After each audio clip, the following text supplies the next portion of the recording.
साहब नहीं रहती। ये सुनकर टैगोर का मन बैठ गया। वो धीरे धीरे बस्ती की तरफ लौटने लगा। अब कोई 7 समंदर पार उससे ये पुतुल लेने कैसे आ सकता है।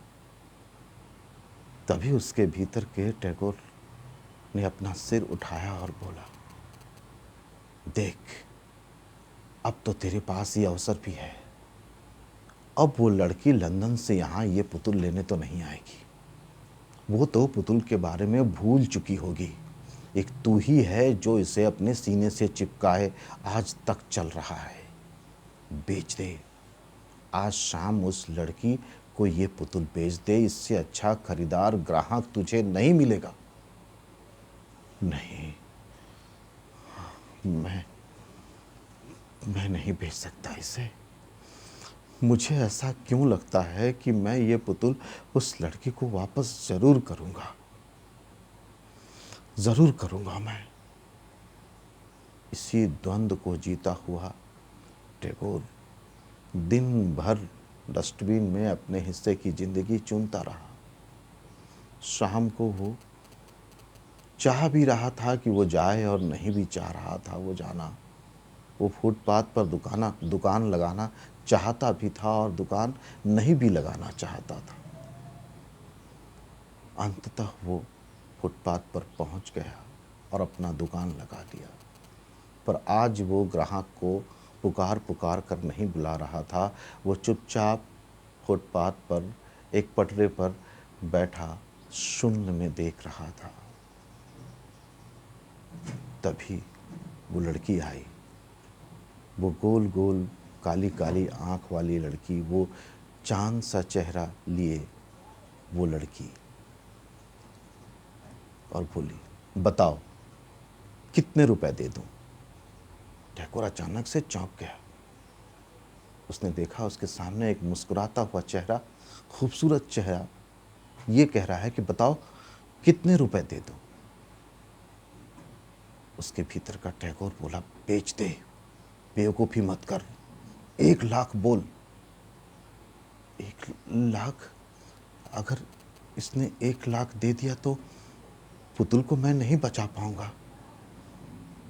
फिर उस लड़की ने कहा, क्या सोच रहे हो, बोलो कितने रुपए चाहिए, मैं तुम्हें दे सकती हूं। टैगोर अपने मन को बड़ी मुश्किल से संभाल पा रहा था। वो इतना ही बोला, आखिर इस पुतुल में ऐसा क्या है जो आप मुंह मांगी कीमत देने को तैयार हो गई हैं। लड़की मुस्कुरा दी और बोली, यही बात तो मैं तुमसे पूछती हूँ कि आखिर इस पुतुल में ऐसा क्या है जो तुम मुंह मांगी कीमत देने के बाद भी देने को तैयार नहीं हो। मेरी मानो तो ये पुतुल मुझे दे दो। नहीं नहीं, अरे पगले बोल, बोल, अरे पगले बोल, बोल। नहीं नहीं, मैं ये पुतुल नहीं बेच सकता। ये पुतुल बिकाऊ नहीं है, आप चले जाइए यहां से। वो लड़की हल्का सा मुस्कुरा दी और बोली, ईश्वर करे ये पुतुल सदा तुम्हारे पास रह जाए। ये सुनकर टैगोर बोला, नहीं नहीं, आप ऐसा मत बोलिए, ये पुतुल मेरा नहीं है। ये पुतुल मुझे वापस करना है, मुझे वापस करना है, आप ऐसा मत बोलिए। अच्छा अच्छा, आई एम सॉरी, मैं अपनी बात वापस लेती हूँ, पर एक चीज मांगूं तो दोगे? हाँ हाँ, बोलिए ना, ये पुतुल छोड़कर मैं कुछ भी देने को तैयार हूं।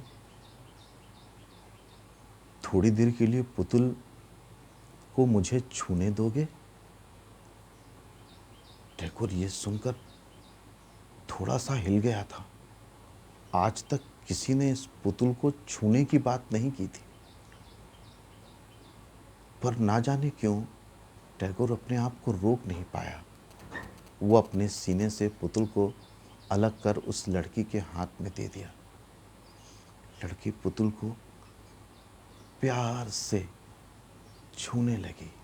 उसके बाल, उसके गाल, उसके कपड़े। धीरे धीरे वो पुतुल को अपने करीब ले गई, अपने सीने से लगाई,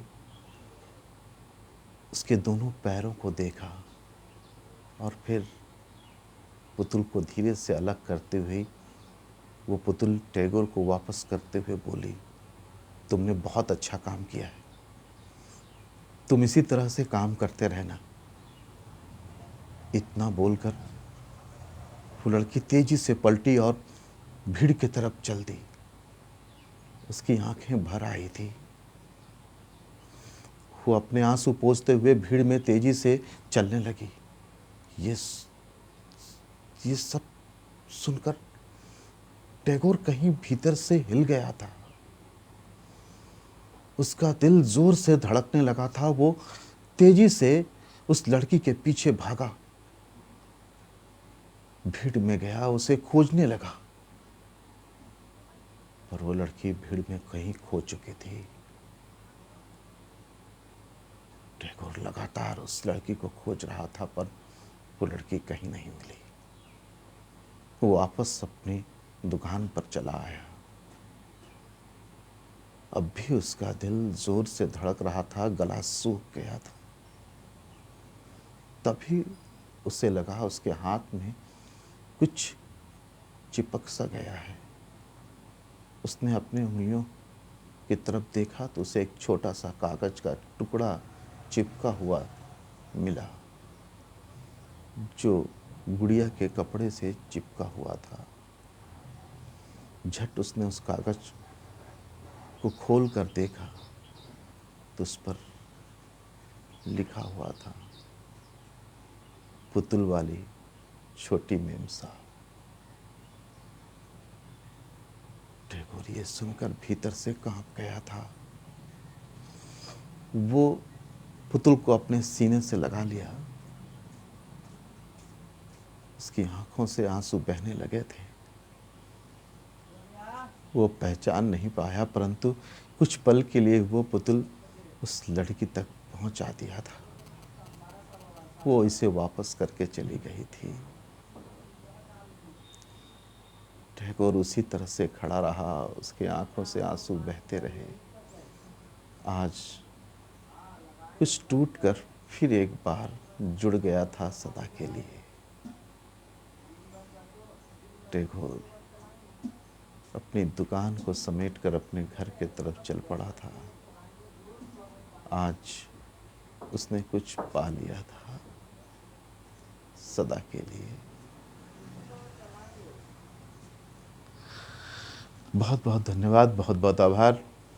ये कहानी आपको कैसी लगी, अपनी प्रतिक्रिया मुझे ज़रूर दें और मेरे चैनल को सब्सक्राइब ज़रूर करें ताकि अगली कहानी आप तक मैं पहुंचा सकूं। बहुत बहुत धन्यवाद, बहुत बहुत आभार।